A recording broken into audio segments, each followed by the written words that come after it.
আমাদের অনন্য স্টোরি সকল প্রকার পার্ট গল্প দেখতে আমাদের চ্যানেলটি সাবস্ক্রাইব করে পাশে থাকা বেল আইকনটিতে ক্লিক করে অল নোটিফিকেশন অন করে দিন। মা, তোমার সাথে আমার কিছু কথা আছে। নদীর স্রোতের মতো সময়ও চিরপ্রবাহমান। এক সেকেন্ডও কোথাও বিরতি অথবা অপেক্ষা নেই। চোখের পলকে সময় চলে যাচ্ছে। এই সময়ের মাঝে নিবেদিতাও নিজের মনকে নিজের আয়ত্তে এনে ফেলেছে অনেকটা। এখন তার শুধু একটাই উদ্দেশ্য, যেভাবেই হোক তাকে দেশের বাইরে যেতে হবে। এজন্য সে তার পুরোটা সময় প্রায় পড়াশোনার পেছনেই ব্যয় করে।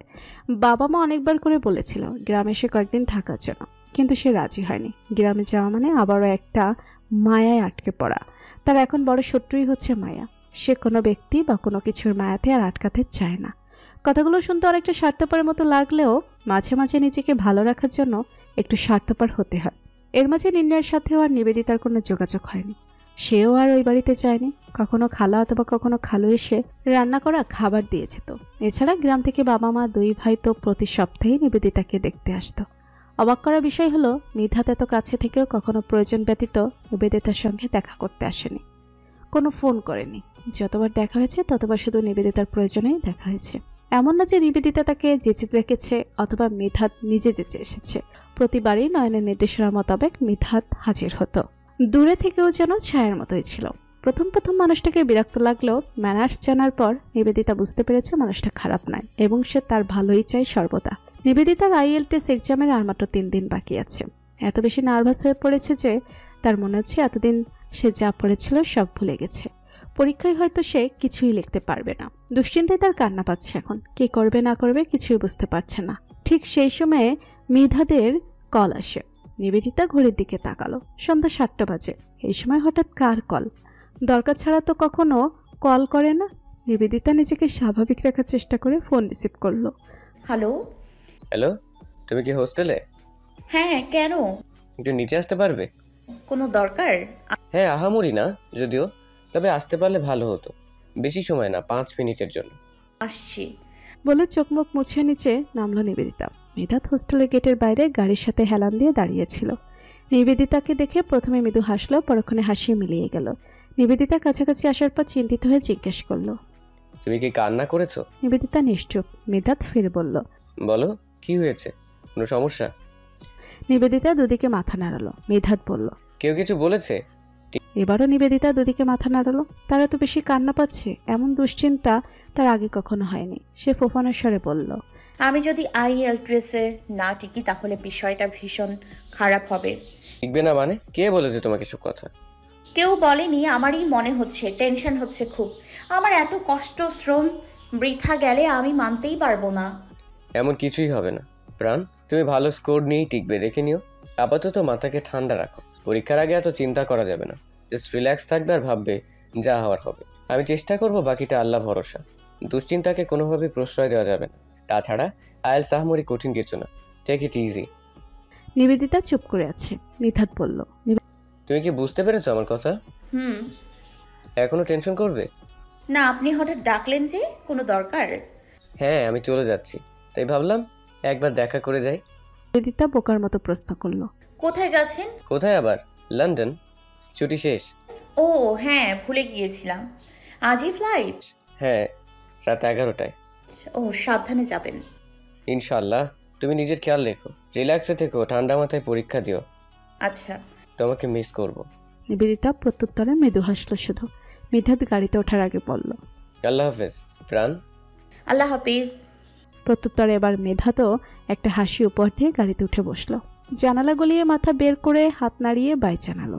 নিবেদিতা নিজেও হাত নাড়িয়ে বিদায় দিল নিধাতকে।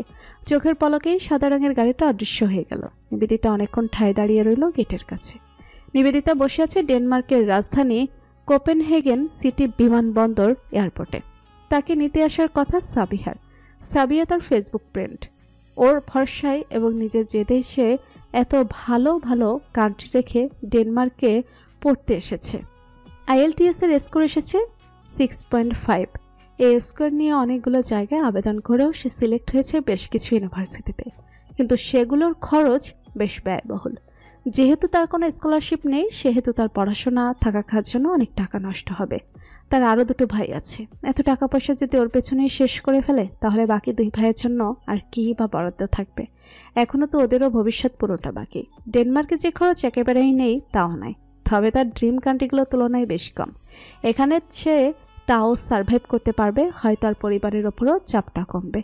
এসব কথা অবশ্য পরিবারের কেউ জানে না, বরং তারা যখন শুনল সুইজারল্যান্ড, কানাডা, লন্ডন রেখে সে ডেনমার্কে পড়তে যেতে চাইছে তখন সকলেই যার পরনায় অবাক হয়েছে। বাবা এবং ভাই কেউই রাজি হতে চাচ্ছিল না, বিশেষ করে নয়ন চাচ্ছিল নিবেদিতা লন্ডনে গিয়ে পড়ুক, কারণ ওখানে মিধাত ওর পরিবার আছে, নিবেদিতাকে দেখে রাখতে পারবে। এমনকি মিধাদের পরিবারও ফোন করে নিবেদিতাকে লন্ডনে আসতে বলেছে। তবে নিবেদিতা কারো কথা শোনেনি। সে আর্থিকভাবে অন্য কারো সাহায্য নিতে চায় না এবং কারো প্রতি নির্ভরশীলও হতে চায় না। সে খুব ভালো করেই জানে যে লন্ডনে গেলে হয়তো তাকে মিধাদের বাড়িতেই থাকতে হবে, অনেকটা পরগাছার মতো। সে এরকম কিছু হতে চায় না। তার মূলত উদ্দেশ্য ছিল দেশ ছাড়া। সেই উদ্দেশ্য সফল হচ্ছে, এতেই সে খুশি ছিল। এজন্য কোন দেশে পড়তে যাচ্ছে এটা তার কাছে কোনো ম্যাটার করেনি। শেষ সময় সে এতটাই নার্ভাস হয়ে পড়েছিল যে ভাবতেও পারেনি IELTS সে টিকতে পারবে। সত্যি বলতে এই স্কোরও তার এক্সপেকটেশনের বাইরে ছিল।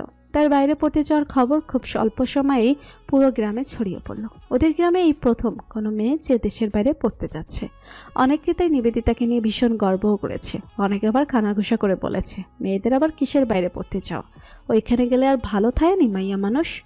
এসব কানাঘুষা নিবেদিতা IELTS টিকে যাওয়ার পর হতেই শুনছিল, তবে সে কাউকেই কিছু বলেনি। অ্যাডমিশনের রেজাল্ট না পাওয়া অবধি মুখ বুজে সব সহ্য করে যাচ্ছিল। মনে মনে ভাবছিল একবার চলে যেতে পারলেই স্বস্তি। তাছাড়া যাদের সামনে এসে কিছু বলার সাহস নেই তাদের কোনো কথা নিবেদিতা গোনায় ধরে না। বেচারারা তো এমনিতেই ভীতু, তাদের আর কী বা বলবে। এয়ারপোর্টে অপেক্ষা করতে করতে নিবেদিতার একটুও ভয় হচ্ছিল, যদি সাবিয়া তাকে নিতে না আসে তাহলে কি হবে। সম্পূর্ণ নতুন একটা দেশ, সে তো কিছুই চেনে না, এমনকি থাকার জায়গাটাও সাবিয়া ঠিক করে রেখেছিল। কোথাও যেচে ওঠার মতো পরিস্থিতিটাও নেই। তার নিজেকে এত বেশি অসহায় লাগছে এখন, এই প্রথম তার একটু ভয় হতে লাগলো। চোখের সামনে মায়ের ক্রন্দনরত মুখটা ভেসে উঠল মুহূর্তে। এয়ারপোর্টে নিবেদিতাকে বুকে জড়িয়ে বাচ্চাদের মতো যেভাবে কান্না করলেন, নিবেদিতার এক মুহূর্তের জন্য মনে হয়েছিল সব প্ল্যান ক্যান্সেল করে দিতে। সে তার মাকে রেখে, পরিবার রেখে কোথাও যাবে না। কিন্তু পরক্ষণেই চোখের পানি মুছে যখন সামনে তাকালো তখন দেখতে পেল নির্ণয়কে। সে প্রায় ঘেমে নিয়ে এসেছে, ক্লান্ত চোখ মুখ, বিষাদিত উদাসীন চাহনি। সঙ্গে সঙ্গে মনকে সে শক্ত করে ফেলল। এই শেষ সময় এসে ভেঙে পড়লে একদম চলবে না। আফসোস কিংবা উপহাস যাই বলি না কেন, শেষ সময় নির্ণয়ের সাথে নিবেদিতার একটাও বাক্য বিনিময় হলো না, শুধু চোখাচোখি ছাড়া। হেই নিবেদিতা।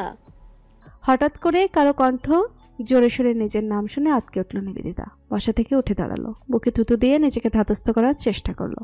হেসে ফেলল সাবিয়া, নিবেদিতাকে জড়িয়ে ধরে বলল, welcome to Denmark. I am sorry for late because I was stuck on the road. Nibedita মাপা হাসি দিয়ে বলল, ইটস ওকে, লেটস গো। নিবেদিতার লাগেজটা সাবিহা নিল, বাকি ব্যাগ নিবেদিতা নিজেই বহন করছে। ট্যাক্সিতে ওঠার আগে নিবেদিতা জিজ্ঞেস করলো, তুমি কি সবসময় ইংলিশে কথা বলো? আরে না, আসলে এখানে আমার বাঙালি বন্ধু বান্ধব তেমন নেই তো। তেমন বলছি কেন, একটাও নেই। একজন ইন্ডিয়ান ফ্রেন্ড আছে, ও আবার হিন্দি পারে, বাংলা পারে না। তো সবার সাথে ইংলিশে কথা বলতে বলতে অভ্যাস হয়ে গেছে। আমার মনেই ছিল না যে তুমি বাঙালি। যদিও ডেনমার্কের নাগরিকরা ড্যানিশ ভাষায় কথা বলে, তবে আমরা বাইরের দেশের বাসিন্দারা তারা তো আবার সবাই ড্যানিশ ভাষা বুঝি না, পারিও না। তুমি পারো ড্যানিশ ভাষা? একটু একটু, তবে ডেনমার্কের স্থানীয়রা শুনলে খুব হাসে। নিবেদিতার হাসি এবার প্রশস্ত হলো। দুজনের গল্পগুজব চলল আরও কিছুক্ষণ। নিবেদিতা ফেসবুকে খুবই ইন্ট্রোভার্ট স্বভাবের, যে কারোর সাথে কথা বলে না। একবার সাবিয়া ভুল করে তার কিছু ছবি দেশে বোনকে পাঠাতে গিয়ে নিবেদিতাকে সেন্ড করে ফেলেছিল। সেখান থেকেই দুজনের আলাপ এবং এরপর মাঝে মাঝে কথা হতো দুজনের, যদিও খুবই অল্প সময়েরই কথা, কেননা সাবিয়া এখানে ভীষণ ব্যস্ত সময় কাটে। পড়াশোনার পাশাপাশি পার্ট টাইম জব করে সোশ্যাল মিডিয়ায় সেভাবে বাড়তি সময় দিতে পারে না। এরপর নিবেদিতা যখন ঠিক করলো সে বাইরের দেশে পড়তে যাবে, তখন নিজে থেকেই সাবিয়াকে নক করেছিল। ডেনমার্কে পড়াশোনার খরচ কেমন, মান কেমন সবকিছু জিজ্ঞেস করেছিল এবং সব শুনে তার মনে হয়েছিল ডেনমার্ক তার জন্য উত্তমই হবে। তার ওপর এখানে আবার সাবিয়াও আছে, যদিও সে নিবেদিতার থেকে 2 বছর এগিয়ে, কিন্তু ভিন দেশের স্বল্প পরিচয় হলেও একটা মানুষ তো আছে, এটাই শান্তি। ট্যাক্সি এসে থামলো নির্দিষ্ট গন্তব্যে। সাবিয়া ভাড়া মেটানোর সময় নিবেদিতার চারদিকে চোখ বুলিয়ে দেখল।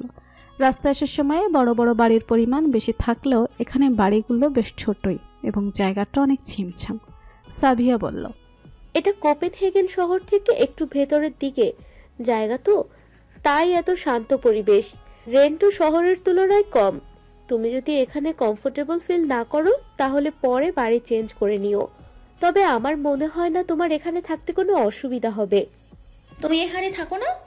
সাবিয়া রাস্তা বরাবর আঙ্গুলি দ্বারা নির্দেশ করে বলল, ওই যে সাদা রঙের একটা বাড়ি দেখতে পাচ্ছ, সামনে যে দুটো নারকেল গাছ, আমি ওই বাড়িতেই থাকি, কিন্তু ওইখানে দুটো রুমই বুকিং, তাই তোমার জন্য আলাদা বাসা। এই বাসার মালিক ভীষণ ভালো, বয়স্ক দাদুর বয়সী, তবে ভীষণ মিশুক। এখানে একাই থাকে, তার এক নাতি আছে, সে মাঝে মাঝে আসে, তবে থাকে না এখানে। ও আচ্ছা।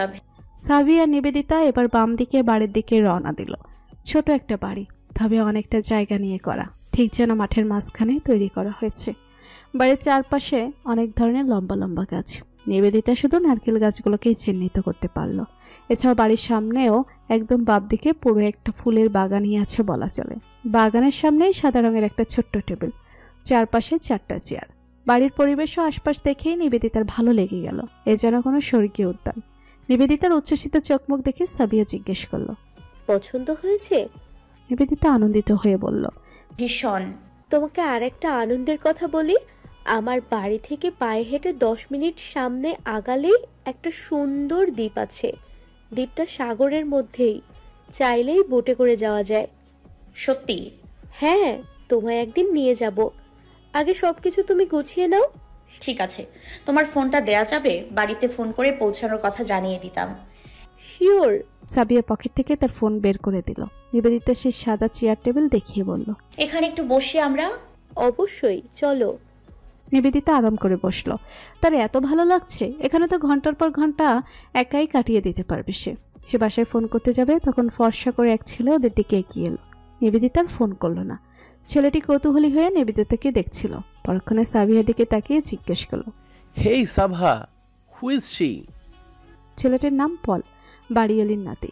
সে সাবিহার পুরো নাম বলতে পারে না, তাই সংক্ষেপে সাভা ডাকে। সাবিহা বলল, She is from my country, Bangladesh. Now she will stay here. Oh, I see. What is her name? Nivedita. What? Nivedita. পল নিবেদিতার নাম উচ্চারণ করতে গিয়ে বলল, নিভ। সাবি একটু ধীরে থেমে থেমে বলে, নিভ, ভুল হলেও সাবিয়া পরেরটুকু বলল, দিতা। ডিটা। নিবেদিতা। ভাঙা ভাঙা গলায় পল বলল, নিভ ডিটা। সাবিয়া ফিক করে হেসে বলল। নিবেদিতা ভীষণ হতাশ হয়ে পলের দিকে তাকিয়ে আছে। নিজের নামের এমন ভয়ঙ্কর উচ্চারণ শুনে এত বেশি আহত হলো যে ফ্যালফ্যাল করে শুধু তাকিয়েই রইল। পল বলল, Oh, damn it. Hey lady, your name is too much long and hard. I can't pronounce your long name, so I wanna give it a short and easy name. Have you any problem? Nivedita কিছু বলার পূর্বে সাবিহা বলল, No, you can give her a beautiful name. পল একটু ভেবে বলল, I'll call you Nita. Nivedita বিস্ময়ে ভীতপুত হয়ে বলল, নিঠা? মনে হয় নিবেদিতা নি আর তা নিতে নিতা বলতে চাইছে।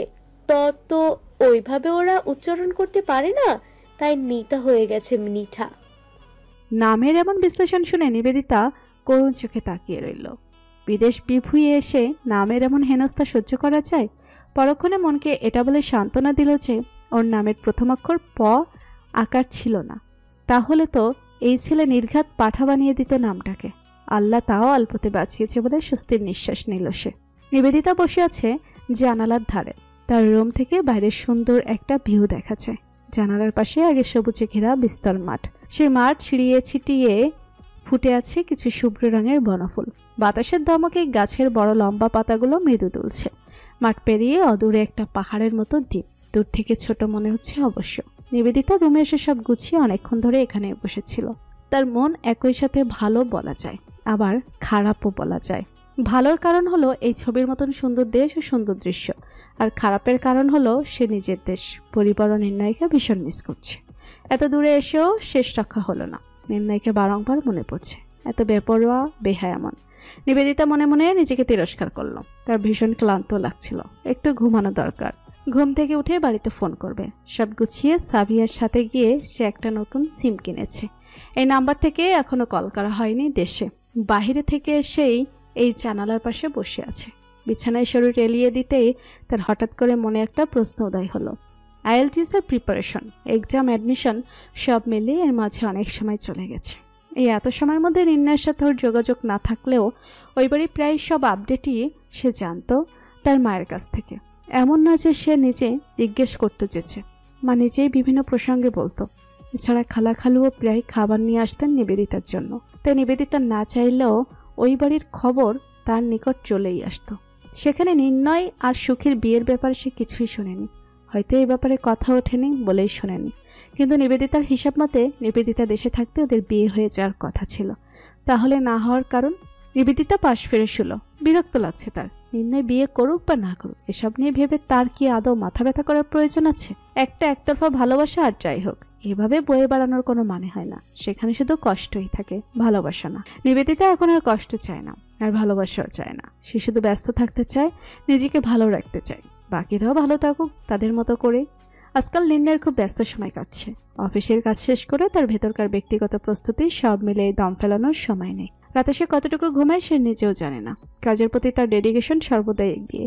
সে কাগজপত্র গুছিয়ে চেয়ারে গায়ে নিয়ে বসে আছে। তখন চা নিয়ে রুমে এলেন বিউটি বেগম। ছেলের ক্লান্ত মুখ দেখে বললেন, কি রে বাবা, তোকে এত চিন্তিত লাগছে কেন? নির্ণয় হাসার চেষ্টা করে বলল, কই? এই যে তোর চোখ মুখ দেখেই তো মনে হচ্ছে। আরে না, বসো। আরেকটা চেয়ার টেনে বিউটি বেগমকে বসতে দিল নির্ণয়। ছেলেকে সূক্ষ্ম দৃষ্টিতে পরখ করে তিনি বললেন, তুই এত চাপা স্বভাবের কেন হয়েছিস বলতো? মনের কথাও বলিস না কখনো? নির্ণয় মেপে হাসল, অনিচ্ছাকৃত হাসি। বিউটি বেগম বললেন, মাঝে মাঝে মনে হয় আমি কিংবা তোর বাবা হয়তো তোর মতো করে তোর সাথে মিশতে পারিনি, তাই না? মা, কেন এসব বলছো? আজ কি হয়েছে তোমার? আমার কিছু হয়নি। তাহলে তোর কি হয়েছে সেটা বল। আমি কিন্তু একদিন দুদিন না, অনেক দিন ধরে নোটিস করছি তুই কিছু নিয়ে খুব ব্যস্ত। রাতও জাগিস অনেক, অথচ আগে একটা রাত কখনোই জাগতি না। অফিসের কাজ থাকে, সেগুলা করি। অফিসের কাজ আগেও করতি তুই, এত রাত জেগে তো নয়। নির্ণয় হেসে বলল, তুমি কি এখন পুলিশের মতো জেরা করবে আমাকে? না, আমি জানতে চাচ্ছি আমার ছেলের মনের ভিতর কি চলছে। কিছু না মা, রাত প্রায় 12টা বাজে। তুমি এখন ঘুমাচ্ছ না কেন? কথা ঘুরাবি না নির্ণয়, আমাকে বল সত্যিটা।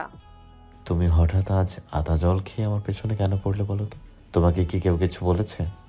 কি বলবে তা তো জানি না। তাহলে এই প্রশ্ন করলি কেন? এমনি। আমার প্রশ্নের উত্তর দে। কি? তুই বাইরের দেশে যাওয়ার প্রিপারেশন নিচ্ছিস, তাই না? নির্ণয় কিছুটা চমকে গেল যেন। বিউটি বেগম সরু দৃষ্টিতে তাকিয়ে বললেন, অবাক হচ্ছিস কেন? তোমাকে এসব কে বলেছে? কেউ না, আমি নিজেই দেখেছি। তোর ঘরে এই বই, তুই যে ক্লাসও করিস, কোর্স করিস, রাত জেগে এর পেছনে সময় দিচ্ছিস, আমি সেটা জানি। নির্ণয় চুপ করে আছে। তিনি বললেন, সুখীর বিয়ের কথাবার্তা চলছে। নির্ণয় এবার ভাবলেশীনভাবে রইল। তিনি বললেন, হয়তো বিয়েটা হয়ে যাবে। জানি। জানিস? ভারী অবাক হলেন বিউটি বেগম। নির্ণয় মায়ের দিকে তাকিয়ে বলল, যে ছেলের সাথে বিয়ের কথা চলছে সেই ছেলে আমার কলিগ। আমার মাধ্যমে ওদের পরিচয় হয়েছিল। ওদের বিয়ের ব্যাপারেও আমি জানি। এসব কিভাবে হলো? দুজন দুজনকে ভালোবাসে তাই। কিন্তু সুখীর সাথে আমরা তোর বিয়ের কথা বলছিলাম। হ্যাঁ, কিন্তু আমাদের মাঝে কোনো ভালোবাসা ছিল না, জাস্ট পরিচিত ছিলাম, এইটুকুই। ওই ছেলের সাথে কি সম্পর্ক ছিল তাহলে? না, পরিচয় হওয়ার পর বন্ধুত্ব ছিল আগে। পরে দুজন দুজনকে জেনেছে, বুঝেছে, ওদের মেন্টালিটি ম্যাচ করেছে, তাই এখন বিয়ের সিদ্ধান্ত নিয়েছে। তুই কোন দিক দিয়ে কম ছিলি? এখানে প্রসঙ্গ তো কম বেশি না মা, এখানে বিষয়টা মানসিকতার, বোঝাপড়ার। আমাদের মেন্টালিটি ম্যাচ করেনি। আমি কেমন তুমি তো জানোই। ইন্ট্রোভার্ট স্বভাবের ছেলে মেয়েদের সাথে সবাই মানিয়ে নিতে পারে না, অন্তত সংসারের ক্ষেত্রে তো না। তবে আমি এবং সুখী এখন ভালো বন্ধুর মতোই বলতে পারো। কাজ নিয়ে, পারিপার্শ্বিক অনেক কিছু নিয়ে আমাদের মাঝে মাঝে কথা বলি আমরা। তোরা নিজেরাই যে এত কিছু ভেবেছিস করেছিস, একবারও আমাদের জানানোর প্রয়োজন মনে করলি না? সরি মা। তুইও মন থেকে চাইছিলি না সুখীর সাথে তোর কিছু হোক, আর এজন্যই সেদিন তুই আমার কাছে সময় চেয়েছিলি। নিবেদিতাকে ভালোবাসিস? নির্ণয় দৃষ্টি ফিরিয়ে নিল, কোনো জবাব দিল না। বিউটি আর কোনো প্রশ্ন করলেন না। নাইমা সেই ছেলেকে তিনি পেটে ধরেছেন। ছেলে তার যতই চুপচাপ হোক না কেন, মনের খবর সে একজন মা হিসেবে চোখ দেখেই বুঝতে পারলেন। কবে, কখন, কিভাবে নির্ণয়ের মতো একজন ছেলে ভালোবেসে ফেললো তাও তিনি একটাবার জিজ্ঞেস করলেন না। এতদিনেও যখন নির্ণয় তাকে কিছু বলেনি, এখনও বলবে না। শুধু শুধু জিজ্ঞেস করে নিজেদের মধ্যে কোনো বাকবিতণ্ডা তিনি সৃষ্টি করতে চাচ্ছেন না। ছেলের সময় চাচ্ছে, তিনিও সময় দিলেন। সঠিক সময় এলে হয়তো নিজে থেকে সবটা বলবে। তিনি বসা থেকে উঠে গেলেন। নির্ণয়ের পান করা খালি চায়ের কাপটি তুলে নিয়ে বললেন, তাড়াতাড়ি ঘুমিয়ে পড়িস। তিনি প্রস্থান করার পর নির্ণয় ফের চেয়ারে গায়ে লিয়ে দিল। শরীর ব্যথায় ম্যাজম্যাজ করছে, হয়তো দীর্ঘ সময় এখন বসে থাকা হয় তাই। সে ল্যাপটপে কাজ রেখে ফেসবুকে লগ ইন করলো। নিবেদিতার আইডিটা সার্চ দিয়ে ছবি দেখলো। মেয়েটা কেমন যেন বদলে গেছে। ডেনমার্কে গিয়েও কোনো আপডেট দেয়নি, এমনকি সিঙ্গেল কোনো পোস্টও না দেশ ছাড়া। 6 মাস আগের দেওয়া প্রোফাইলের দিকে তাকিয়ে মৃদু হাসল নির্ণয়। স্বাগতোক্তি করে বলল, আমি আসছি। নিধাত আয়নার সামনে দাঁড়িয়ে গুনগুন করে গান গাইছে আর নাচছে। আজকের সকালটা সুন্দর, দিনটাও সুন্দর হওয়ার কথা। মন ফুরফুরে লাগছে নিবেদিতার ছবি দেখে। আজ অনেকদিন পর নিবেদিতা ফেসবুকে ওর নিজের একটা ছবি দিয়েছে। কোপেনহেগেন বিশ্ববিদ্যালয়ের গেটের সামনে দাঁড়ানো হাস্যোজ্জ্বল মুখে দাঁড়িয়ে আছে। পাশে অবশ্য আরেকটা বাঙালি মেয়েও রয়েছে, তবে নিধাত সেদিকে নজর দেয়নি। তার দৃষ্টি নিবেদিতার দিকে ছিল। নিবেদিতা ভালো আছে, আর এতেই সে খুশি। সে সবসময় দূর থেকে এটাই চেয়েছে, নিবেদিতা ভালো থাকুক, হাসি খুশি থাকুক। ওর খুব ইচ্ছে করছিল একটাবার ফোন করতে, একটু খোঁজ খবর নিতে, কিন্তু সাহস হলো না। পাছে নিবেদিতা আবার কি না কি ভাবে, অথবা বিরক্তও হতে পারে। নিবেদিতার ভালো সময় সে কোনোভাবে নষ্ট করতে চায় না। এছাড়া সরাসরি কথা বলে খোঁজ না নিলেও নয়নের সঙ্গে প্রতিদিনই কথা বলে সে খোঁজ খবর নিচ্ছে। মিধাদের ছোট বোন মৌটুসী মিধাতকে ডাকতে এসে এভাবে নাচতে দেখে বলল, কি ব্যাপার ভাইয়া, আজ এত খুশি কেন? মিধাত দরজার দিকে তাকিয়ে মৌটুসীকে দেখে মুচকি হাসল। চুলে চিরুনি করে বোনের কাছে এসে কাজ জড়িয়ে ধরে বলল, কেন রে, আমার খুশি কি তোর হজম হচ্ছে না? মৌটুসী রাগে দৃষ্টিতে তাকিয়ে বলল, আমি এই কথা কখন বললাম? বলতে হয় না, আমি সব বুঝি। ছাই বুঝো তুমি, তোমাকে ডাকতে আসাই ভুল হয়েছে। তুমি খুব খারাপ লোক। নতুন কিছু বল। তোমার বউ একটা জল্লাদ হবে, দেখে নিও। সকাল বিকাল নিয়ম করে তোমাকে শুলে চড়াবে, তোমার জীবন ভাজা ভাজা করে খাবে। তুই আমার আপন বোন হয়ে এমন বদদোয়া করতে পারলি? পারলাম, কারণ তুমি খারাপ। এটা বলেই মৌটুসী মিধাদের হাতে খামচি দিয়ে দৌড়ে ডাইনিং রুমে চলে গেল। পেছন পেছন মিধাতও দৌড় দিল। মৌটুসী বাবার পেছনে গিয়ে দাঁড়ালো। মমতা বেগম দুজনকে ধমক দিয়ে বললেন, কি ব্যাপার, কি হচ্ছে এগুলা? মিধাত হাত বাড়িয়ে দেখিয়ে বলল, দেখো তোমার মেয়ে আমার হাতে চিমটি দিয়ে কি করেছে, রাক্ষসী একটা। নিশ্চয়ই তুমি ওর পেছনে আগে লেগেছো, বললেন মমতা বেগম। মিধাত চেয়ার টেনে বসলো, গাল ফুলিয়ে বলল, সবসময় শুধু মেয়ের সাপোর্টই টানলে। আহসান আহমেদ বললেন, তুমিও আর বড় হলে না, তারপর আপডেট দাও। কিসের আপডেট আব্বু? সব কিছুরই। অফিস কেমন কাটছে? আলহামদুলিল্লাহ ভালো। বলেছিলে দেশ থেকে ঘুরে এসে বিয়ে করবে, এরপর তো অনেক দিন চলে গেল, কিছু তো জানালে না। মিধাত চুপ করে আছে। তিনি আবার বললেন, কি হলো, পছন্দের কেউ আছে? আমাকে আরেকটু সময় দাও আব্বু। আরো সময়? বেশি না, অল্প। আহসান আহমেদ কাজ ঝাঁকিয়ে বললেন, বেশ, দেখি তুমি সময় নিয়ে পরে কি করো। থ্যাংক ইউ আব্বু। মিধাত নাস্তা করে বেরিয়ে পড়ল অফিসে যাওয়ার জন্য। সাথে মৌটুসিও আছে, ওকে স্কুলে দিয়ে সে অফিসে যাবে। মিধাত ড্রাইভিং করতে করতে মৌটুসিকে বলল, তুই যে তখন আমাকে খামচি দিলি, এখন যদি আমিও একটা দেই তাহলে কেমন হবে? মৌটুসি ব্যাগ সামনে রেখে নিজেকে আড়াল করার চেষ্টা করে বলল, খবরদার না ভাইয়া, আব্বুকে কিন্তু বলে দিব। আমি কি ভয় পাই আব্বুকে? ভাইয়া সামনে। মিধাত সামনে তাকিয়ে সাথে সাথে ব্রেক কষল। সামনে এক মেয়ে দুহাত ওপরে তুলে গাড়ি থামানোর জন্য হাত নাড়ছিল। মিধাত গাড়ি থামাতেই মেয়েটা এগিয়ে গেল। মিধাত গাড়ির কাছ নামিয়ে জিজ্ঞাসা দৃষ্টিতে তাকিয়েছে। মেয়েটা মাথা নিচু। মিধাতও মৌটুসিকে দেখল। মিধাত জিজ্ঞেস করল, হু আর ইউ? মেয়েটা মুচকি হেসে স্পষ্ট বাংলাতে বলল, আমি সুবর্ণলতা। আকাশমুখী হয়ে বিছানায় শুয়ে আছে নিবেদিতা। অনেক বেশি ক্লান্ত লাগছে শরীর। উঠে রান্নাবান্না করতে ইচ্ছে করছে না, অথচ রান্না না করলে খাওয়া হবে না। চাইলে বাইরে থেকে খাবার অর্ডার করা যাবে, কিন্তু এতে টাকা নষ্ট হবে। ডেনমার্কে আসার পর থেকে নিবেদিতা টাকা অনেক হিসাব করে খরচ করে। তার বাবার পাঠানো কষ্টের টাকা সে বিলাসিতায় নষ্ট করতে চায় না। এখন একটা জবের ব্যবস্থা করতে পারেনি। একটা পার্ট টাইম জবের ব্যবস্থা হয়ে গেলে তখন হয়তো একটু বাড়তি খরচ করা যাবে, বাবার ওপর প্রেশারও কমবে। অবশ্য জবের ব্যাপারে বাবার পারমিশন নেই। তার আদরের মেয়ে ভিন দেশে কষ্ট করে কাজ করবে, এটা তার মানতেই কষ্ট হয়। কিন্তু নিবেদিতা তবুও করবে, নিজের জন্য হলেও। এতে করে তার সময় কাটার সঙ্গে সঙ্গে নিজের প্রতি আত্মবিশ্বাসও বাড়বে। সাবিয়াকে সে বলে রেখেছে একটা কাজ জোগাড় করে দিতে। সে বলেছে দেবে। অবশ্য নিবেদিতা নিজেও জানে একটু দেরি হলেও সে কোনো না কোনো একটা কাজ পেয়ে যাবে নিশ্চিত। আলস্য ভেঙে ক্লান্ত শরীরটাকে প্রচণ্ড অনিচ্ছায় যেন টেনে তুলে নিবেদিতা চুলগুলোকে হাতখোপা করে কিচেনে গেল। কি যে রান্না করবে বুঝতে পারছে না। চটজলদি কি করা যায়? ডিম, হ্যাঁ ডিম বোনাও ভাত আজকের জন্য।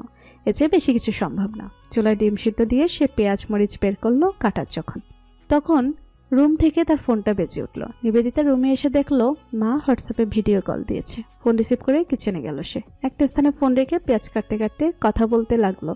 নাসিমা বেগম আদুরে কণ্ঠে জিজ্ঞেস করলেন, কি করো আম্মু? নিবেদিতা হেসে বলল, পেঁয়াজ কাটি, রান্না করব। খুব কষ্ট হয়ে যাচ্ছে না? নিবেদিতা মনে মনে দীর্ঘশ্বাস নিল। সে জানতো বাইরের দেশে সার্ভাইভ করা কঠিন, কিন্তু তাই বলে যে এতটা কঠিন সেটা ভাবেনি। কিন্তু সেসব গোপন রেখে বলল, কষ্ট হবে কেন? এই যে একা একা সব করতে হচ্ছে। না মা, বরং আমি এসব এনজয় করছি, কিন্তু তোমাদের ভীষণ মিস করি। নাসিমা বেগম সঙ্গে সঙ্গে কেঁদে ফেললেন। নিবেদিতার নিজেরও চোখ ছলছল করে উঠল। ঠোঁট কামড়ে ধরে কান্না আটকানোর চেষ্টা করে বলল, তুমি এত পাগলি কেন মা? একদম বাচ্চা, দিন দিন বয়স কমে বাচ্চা হয়ে যাচ্ছ। নাসিমা বেগম কান্নার জন্য কথা বলতে পারছেন না। বেশ অনেকক্ষণ পর তিনি স্বাভাবিক হলেন। নাক টেনে বললেন, কেন যে তুই এত দূরে চলে গেলি আমাদের রেখে? আবার চলেও তো আসবো মা, দেখতে দেখতে সময় চলে যাবে। একটু শান্ত হও। তুমি এমন করলে কি আমি দূরে ভালো থাকতে পারবো বলো? নাসিমা বেগম কিছু বললেন না, চোখ মুছলেন। নিবেদিতা বলল, রাকিব কোথায়? ঘুমাচ্ছে, তোর বাবার সাথে কথা হয়েছিল। তরকারি কাটা শেষ করে নিবেদিতা ফোন নিয়ে রুমে এলো। জানালার পাশে বসে বলল, হ্যাঁ, আব্বু ভাইয়া দুজনের সাথেই কথা হয়েছে। ভাইয়ার জন্য নাকি তোমরা মেয়ে দেখতে চাচ্ছ? হ্যাঁ, কিন্তু গাধাটা বিয়ে করতে চাচ্ছে না। বয়স কি থেমে আছে? আর কবে বিয়ে করবে? ভাইয়া কি বলে? এখন বিয়ে করবে না, আরো পরে করবে। তাহলে জোর করছো কেন? যখন ইচ্ছা হয় করবে। আরে বাহ, খুব যে ভাইয়ের সাপোর্ট নিচ্ছিস। নিবেদিতা হেসে ফেলল, বলল, ভাই বলে কথা। আচ্ছা শোন, নয়নের কি কারোর সাথে কোনো সম্পর্ক আছে? তুই জানিস কিছু? না তো, আমাকে তো কিছু বলেনি। তুই মেহাতকে ফোন দিস তো। কেন? মেহাত জানলেও জানতে পারে। আমি তো আর মা হয়ে ছেলের প্রেমিকার কথা জানতে চাইতে পারি না। তুই বোন, তুই জিজ্ঞেস করলে কিছু মনে করবে না। নিবেদিতা দীর্ঘশ্বাস নিয়ে বলল, ঠিক আছে। আচ্ছা মা, এখন রাখি, রান্না করব, রান্না শেষে কল দিব। আচ্ছা মা, রান্না শেষ করে আগে খেয়ে নিবি, পরে কল দিস। ঠিক আছে। নিবেদিতা কল কেটে আনমনা হয়ে বসে রইল। নয়নের বিয়ের কথা উঠতে নির্ণয়ের বিয়ের কথা মনে পড়ে গেল। তাদের বিয়ের কথাবার্তা কত দূর এখন কে জানে। মাথায় ব্যাপারে কিছু বলেও না। এখানে আসার পর খালার সাথে 4-5 বার ফোনে কথা হয়েছিল, কিন্তু নির্ণয়ের বিয়ে নিয়ে কোনো কথা হয়নি। যে জিজ্ঞাসা করতে পারেনি নিবেদিতা। সে উদাস হয়ে বসে থাকতে থাকতে চুলায় যে ডিম সিদ্ধ দিয়েছে এটা দিব্যি ভুলে গেছে। মনে পড়তেই দৌড়ে কিচেনে গেল। গিয়ে দেখে ডিম সিদ্ধ হয়ে ফেটে বেরিয়ে আছে। চুলা নিভিয়ে দীর্ঘশ্বাস ফেলল নিবেদিতা। মনটা যন্ত্রণায় হু হু করে ডেকে উঠল। নির্ণয়। পরক্ষণের স্বাগতোক্তি করে বলল, Nirnoy, I miss you, really I miss you. এত দূরে এসেও 1 সেকেন্ডের জন্য বোধহয় আপনাকে ভুলে থাকতে পারছি না। এ কেমন ভালোবাসা, কেমন মায়ায় বেঁধেছেন আমাকে। কেন এত কষ্ট দিচ্ছেন আমাকে, কেন? বলুন মিস লতাপাতা, আপনাকে কিভাবে সাহায্য করতে পারি? মেধাদের কথা শুনে বিরক্তিতে কপালে ভাঁজ পড়ল সুবর্ণলতার। বুড়ুকুচকে বলল, লতা পাতা না, সুবর্ণলতা। ও সরি। তো বলুন মিস সুবর্ণলতা, আপনাকে কিভাবে সাহায্য করতে পারি? আমাকে সামনের মেট্রো স্টেশন পর্যন্ত একটু লিফট দেবেন? মেধাদ আপত্তি জানালো না, ঘাড় নাড়িয়ে সায় দিল। সুবর্ণলতা থ্যাংক ইউ বলে পেছনে গিয়ে বসল। ছটফটে স্বভাবের মৌসুটি পেছনে ফিরে ভীষণ আগ্রহী কণ্ঠে বলল, আপনাকে দেখে কিন্তু বুঝিনি আপনি বাঙালি। সুবর্ণলতা হেসে বলল, কিন্তু আমি তোমাদের প্রথম দেখে বুঝেছি তোমরা বাঙালি। আপনার নামটা খুব সুন্দর। Thank you dear. তোমার নাম কি? মৌটুসি। আরে বাহ, তোমার নাম তো আরো বেশি সুন্দর, একদম তোমার মতোই প্রিটি। মৌটুসি হাসল, কিছুটা লজ্জায় রাঙাও হলো সে। নিজের প্রশংসা শুনলেই সে ব্লাশ করতে থাকে। মেধাত ওদের দুজনের মাঝে কোনো কথা বলেনি, চুপচাপ ড্র্যাপ করেছে। শুধুমাত্র গন্তব্যস্থানে পৌঁছে সুবর্ণলতার উদ্দেশ্যে বলল, এসে পড়েছি। সুবর্ণলতা গাড়ি থেকে নামার পূর্বে আরও একবার ধন্যবাদ দিল মেধাতকে। এরপর মৌটুসির থেকে বিদায় নিয়ে চলে গেল। মেধাত আবার গাড়ি চালাতে শুরু করেছে। মৌটুসি আনন্দভরা কণ্ঠে বলতে লাগলো, আপুটা একদম উপন্যাসের নায়িকাদের মতো সুন্দর। মেধাত কিছু বলল না, ঠোঁট বাঁকিয়ে হাসল, মনে মনে বলল, প্রাণের চেয়ে বেশি না।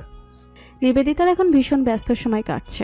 ভার্সিটিতে ক্লাস করে সে একটা পার্ট টাইম জব করছে, একটা বেকারিতে। জবটার ব্যবস্থা অবশ্য পল করে দিয়েছে, যদিও সে নিজে বলেনি। সাবিও এখানে যোগ মাধ্যম ছিল। সারাদিন ক্লাস ডিউটি করে বাড়িতে এসে আবার রান্নাবান্না করা, ক্লাসের পড়া কমপ্লিট করা, অ্যাসাইনমেন্ট করা, সব মিলিয়ে সে এতটাই ব্যস্ত সময় কাটাচ্ছে যে মোটে 4 ঘন্টা ঘুমানোর সময় পায় সে। এত ব্যস্ততায় বাড়িতে খুব একটা কথা বলার ফুরসত হয় না তার। ক্লাসে যাওয়ার সময় যেটুকু সময় হাতে থাকে তখনই বাড়িতে ফোন করে মা কিংবা বাবার সাথে কথা বলে। জব পাওয়ার পরও বেশ কয়েকটা সেমিস্টারে টাকা নিবেদিতা বাবার কাছ থেকে নিয়েছে। এখন সে নিজেই নিজে সেমিস্টার ফি দেয় এবং পাশাপাশি কিছু টাকা সে অল্প অল্প করে জমিয়ে রাখছে। বলা তো যায় না কবে কোন কাজে লেগে যায়। আজ নিবেদিতার একটা ক্লাস টেস্ট আছে। পরীক্ষা দিয়ে সে বের হতেই সাবিয়ার সাথে দেখা হলো। সাবিয়া এগিয়ে এসে বলল, হেই নিঠা, কেমন আছো? নিবেদিতা চোখ পাকিয়ে বলল, সাবিহা। সাবিয়া হেসে ফেলল, বলল, আহা, রাগ করছো কেন? নামটা তো সুন্দর। ছাই সুন্দর, প্রথম দিনেই নামের বেজ্জতি। তো যাই বলো, পল ছেলেটা কিন্তু বেশ ভালো। হ্যাঁ, তা তো অবশ্যই। ও অবশ্য আমার কাছে একটা ট্রিট পেত, অনেকবার অফার করেছি, নেয়নি। পল এমনই, অনেক কাইন্ড একটা পারসন। যে কোনো হেল্পে ওকে পাবে, কিন্তু বিনিময়ে কখনোই কিছু নেবে না। নিবেদিতা মৃদু হাসল। সাবিয়া বলল, আজ সন্ধ্যায় ফিরে আছো? নিবেদিতা ঠোঁট উল্টে বলল, না, এই যে এখন বেকারিতে যাব, ছুটি হবে রাত 9টায়। সমস্যা নেই, পার্টি হবে রাত 10টায়। আমি তোমাকে তোমার বেকারি থেকে পিক করে নিয়ে যাব। কিসের পার্টি? Birthday party. বুঝলাম, কিন্তু বার্থডেটা কার? আমার। নিবেদিতা বিস্ময় নিয়ে বলল, তোমার? আগে বলবে না? Happy birthday to you dear. Nivedita জড়িয়ে ধরল সাবিয়াকে। সাবিয়াও জড়িয়ে ধরে হেসে বলল, থ্যাংক ইউ ডিয়ার। তাহলে রাতে কিন্তু আসছি তোমাকে পিক করতে। নিবেদিতা চেয়েও না করতে পারল না। সাবিয়া তার অনেক উপকার করেছে এই পর্যন্ত। সেখানে ওর এতবার বলার পরও জন্মদিনে না থাকলে বিষয়টা ভীষণ দৃষ্টিকটু দেখাবে, আর অনেকটা স্বার্থপরের মতো হয়ে যাবে বিষয়টা। তাই সে হাসি মুখেই বলল, ঠিক আছে। সাবিয়া পাশাপাশি হাঁটতে হাঁটতে বেশ আগ্রহ নিয়ে বলল, জানো পার্টিটা কোথায় করব? কোথায়? যেটার কথা তোমায় বলেছিলাম, সেই দ্বীপে। রাতের বেলায় দ্বীপে? আরে ডোন্ট ওয়ারি, ওখানে আরো অনেক মানুষজন থাকবে, ভয় পাওয়ার কিছু নেই। মনে মনে কিছুটা ভয় লাগলো, সংকোচে মুখে কিছু বলল না। হাতঘড়িতে সময় দেখে বলল,